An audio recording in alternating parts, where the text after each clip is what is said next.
안녕하세요. 최승희 노무사입니다. 안녕하세요. 배슬옥 노무사입니다. 요즘 노동관계 변경이 굉장히 빠른 속도로 변하고 있어요. 그래서 오늘은 2022년에 달라지는 노동법에 대해 핵심만 알아보도록 하겠습니다. 우선 1월 1일부터 시행이 되는 이제 법률부터 먼저 말씀을 드릴게요. 이제 근로자를 5명 이상 사용하시는 모든 사업장은 공휴일을 의무적으로 적용을 해주셔야 합니다. 네, 빨간 날에 근무를 시키면 유급 휴일수당이랑 휴일에 근로를 시킨 휴일 근로수당까지 해서 총 2.5배의 임금을 지급하셔야 합니다. 그리고 관련해서 작년에 이제 대체 공휴일 적용에 대한 이야기가 굉장히 이슈가 됐었어요. 3.1절, 광복절, 개천절, 어린이날, 설 연휴, 추석 연휴 이런 날들이 토요일이나 일요일과 겹치게 되면은 그 다음 첫 번째 비공휴일이 이제 대체 공휴일로 적용이 되게 됩니다. 보통 대체 공휴일은 월요일이 되겠네요. 네네. 예전에는 이제 공휴일을 연차 휴가로 대체를 굉장히 많이 했었잖아요. 이제는 공휴일을 연차 휴가로 대체하실 수 없습니다. 5인 미만 사업장은 사실 연차휴가를 부여할 의무도 없고 공휴일을 보장할 의무도 없는데요. 근로기준법 사각지대로 문제가 많이 제기되고 있는 상황입니다. 다만 아직까지는 확대하여 적용할 계획은 없습니다. 저희가 자주 다룬 내용이긴 한데 이제 최저임금을 안 짚고 넘어갈 수 없죠? 네, 2022년 1월 1일부터 시간당 최저임금은 9,160원이고 8시간 주 5일 기준으로 환산하면 191만 4,110원입니다. 최저임금은 이제 적용이 제외되는 경우는 없는데요. 다만 이제 감액을 할 수는 있습니다. 1년 이상으로 근로계약을 체결을 하고 그 근로자한테 3개월 이내에 수기속 기간을 적용을 하면은 최저임금의 10%를 감액할 수 있습니다. 전제 조건이 하나 더 있죠. 수습 근로자라고 하더라도 단순 노무자에게는 감액이 불가능합니다. 중요한 게 이제 산입 범위인데요. 이 최저임금의 산입 범위에 대한 거는 저희가 예전에 영상을 찍어둔 게 있으니까 2022년 최저임금 영상을 참고해 주시기 바랍니다.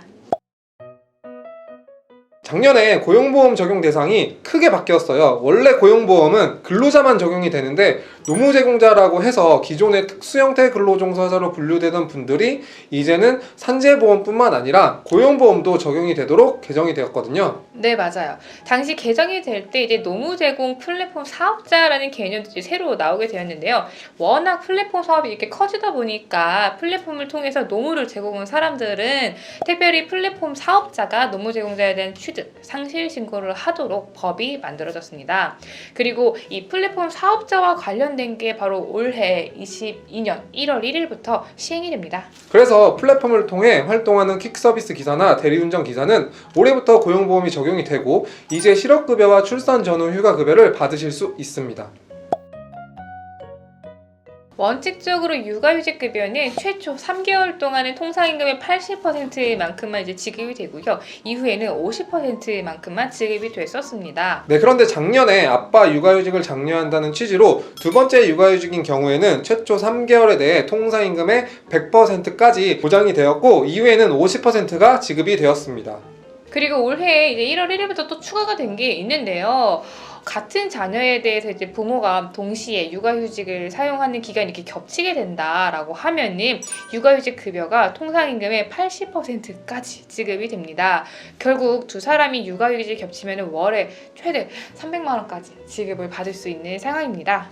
여기에 또 하나가 더 있죠. 만약 부모가 동시에 육아휴직을 쓰는 게 출생 후 12개월 이내 자녀를 대상으로 하고 있다라고 하면 육아휴직 급여의 상한액이 달라집니다. 동시에 쓰는 기간이 이제 1개월이다라고 하면은 부모 각각 월에 200만 원씩 받아서 총 400만 원을 받을 수 있고요. 동시에 쓰는 기간이 2달이다라고 하면은 첫 번째 달에는 200만 원씩 총 400만 원, 두 번째 달부터는 각각 250만 원씩 총 500만 원을 받을 수 있습니다. 그리고 만약에 동시에 쓰는 기간이 3개월이다라고 하면은 첫째 달에는 200만 원씩 400만 원, 두 번째 달에는 250만 원씩 500만 원, 세 번째 달에는 300만 원씩 총 600만 원을 받을 수가 있습니다. 물론 이런 금액은 이제 본인의 월 통상임금을 기준으로 하는 거기 때문에 본인의 통상임금이 300만 원보다 적다라고 하면은 적은 통상임금만큼만 받게 됩니다. 부모가 동시에 12개월 육아휴직을 출생 시점부터 같이 쓴다면 4개월 이후부터는 급여가의 통상임금 50%로 각각 최대 150만 원씩 총 300만 원을 지급받게 됩니다. 근로자들이 이제 근로관계랑 관련해서 문제가 생겼을 때 권리구제를 신청할 수 있는 기관 중에 하나가 바로 노동위원회가 있는데요. 이 노동위원회는 이제 해고 같은 인사처분이 부당한 경우에 심판이나 차별 시정을 통해서 이제 권리구제를 받으실 수가 있습니다. 소송보다는 훨씬 간단하고 신속하다는 장점이 있죠. 네, 그런데 기존에는 고용상의 남녀 차별이 있거나 직장 내 성희롱에 대해서는 노동위원회를 통해서 구제 신청을 할 수가 없었는데요. 이번에 법이 개정이 되면서 모집, 채용, 임금 등에서 성별을 이유로 고용상 차별이 있거나 직장 내 성희롱 피해 근로자에 대해서 사업주가 적절한 조치를 취하지 않은 경우에 피해 근로자는 노동위원회에 구제 신청을 할 수 있게 되었습니다. 부당하다고 이렇게 결론이 내려지게 되면은 노동위원회는 사업주에게 뭐 적절한 배상 같은 이제 시정명령을 내리게 되는데요. 확정된 시정명령을 이행하지 않으면 최대 1억 원 이하의 엄청 많은 과태료가 부과가 됩니다. 노무사님, 그동안 가군의 고용인 가사 사용인에 대해서는 근로기준법상 보호가 되지 않아가지고 이분들에 대한 보호가 미흡하다는 문제가 계속 제기되어 왔었잖아요. 네, 맞아요. 그래서 이분들에 대한 기본적인 이제 근로조건을 보호하기 위해서 이번에 가사근로자 고용 개선법이 새롭게 제정이 되었고요. 올해 이제 2022년 6월 16일부터 시행이 됩니다. 일단 어떤 법인지 간단히 알려주시겠어요? 네, 기존에는 가사 서비스가 직업 속에서의 소개로 인해서 사용자와 가사 근로자 간의 직접적인 계약 관계가 형성이 되었고, 이러한 가구 내에서 이루어진 고용에 대해서는 근로기준법이 적용이 되지 않았는데요. 이번에 제정된 법은 기존의 가사 근로자를 소개하는 직업 소개서를 가사 서비스 제공 기관으로 구분을 해가지고 고용노동부 장관의 인증을 받도록 하고, 이러한 가사 서비스 제공 기관은 가사 근로자와 직접 근로계획을 체결하도록 해서 임금, 최소 근로시간, 유급 휴일, 연차휴가 등의 사항을 보장받도록 구조화하였습니다. 가사근로자는 일단 기본적으로 그 근로기준법을 적용을 받는데요. 다만 이제 휴게, 휴일, 휴가, 근로시간에 대해서는 근로기준법이 아니고 가사근로자 고용개선법에 따라서 적용을 받게 됩니다. 2022년 8월 18일부터 휴게시설과 건설재해 예방 전문 지도에 대한 내용이 일부 변경이 됩니다. 일단 사업주는 휴식 시간에 이제 이용할 수 있는 휴게 시설을 사업의 종류나 근로자 수에 따라서 정해진 기준에 맞춰 설치를 하셔야 합니다. 휴게 시설을 설치하지 않으면은 1,500만 원 이하의 과태료가 부과가 될 수 있습니다. 그리고 도급인의 사업장에서 관계수급인 근로자가 작업을 하는 경우에는 휴게시설 등의 위생시설을 관계수급인 근로자에게 제공을 해야 되고, 새로 설치하기 곤란한 경우에는 도급인의 위생시설을 이용할 수 있도록 협조해야 합니다. 이를 위반한 경우에도 1,500만 원 이하의 과태료가 부과될 수 있습니다. 그리고 이제 건설공사 발주자나 이제 시공을 주도하고 관리하고 뭐 총괄하는 이제 도급인은 건설재해 예방 전문 기관과 이제 건설 산업재해 예방 지도 계약을 체결을 해서 지도를 받으셔야 되고요. 그에 따른 조치를 이행을 하셔야 됩니다. 이 위반하는 경우에는 300만 원 이하의 과태료가 부과될 수 있습니다. 저희 유튜브에 지속적으로 올라와서 꾸준히 구독하시는 분들은 아시겠지만 2022년 1월 27일에 드디어 중대재해처벌법이 시행이 됩니다.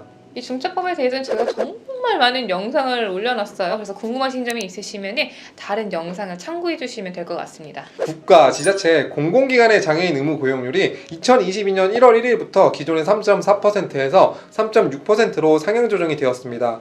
그리고 5인 이상 사업장은 장애인 인식 개선 교육 실시 자료를 3년간 보존하는 의무 또한 생겼습니다. 가족 돌봄을 위해서 이제 근로시간을 단축하는 제도가 있는데요. 이 제도가 이제 계속 확대 적용 중에 있어요. 올해 1월 1일부터는 이제 5인 이상 모든 사업장에까지 확대해서 적용이 됩니다. 사업장에 이제 근로자가 6개월 이상 근로했다라고 하면은 근로자 본인이나 가족의 건강을 돌보기 위한 경우, 혹은 만 55세 이상 근로자가 은퇴를 준비하거나 본인의 학업을 위해서 필요한 경우에 1년 이내 기간 동안에 일주일에 15시간 이상부터 30시간 이내의 근로시간을 단축해서 신청할 수 있습니다. 대체 인력을 채용하지 못하거나 업무 성격상 근로시간 분할 수행이 곤란한 경우에는 거부하실 수 있습니다. 네, 마지막으로 올해 4대 보험 요율을 안내를 해드려야 되는데요. 자세한 내용은 화면을 참고해 주시기 바랍니다. 네, 오늘은 2022년 변경되는 노동법에 대해서 알아보는 시간을 가졌는데요. 더 궁금하신 사항이 있다고 하면 유튜브에 댓글 남겨주시거나 블로그에 들어오셔서 확인해 주세요. 감사합니다.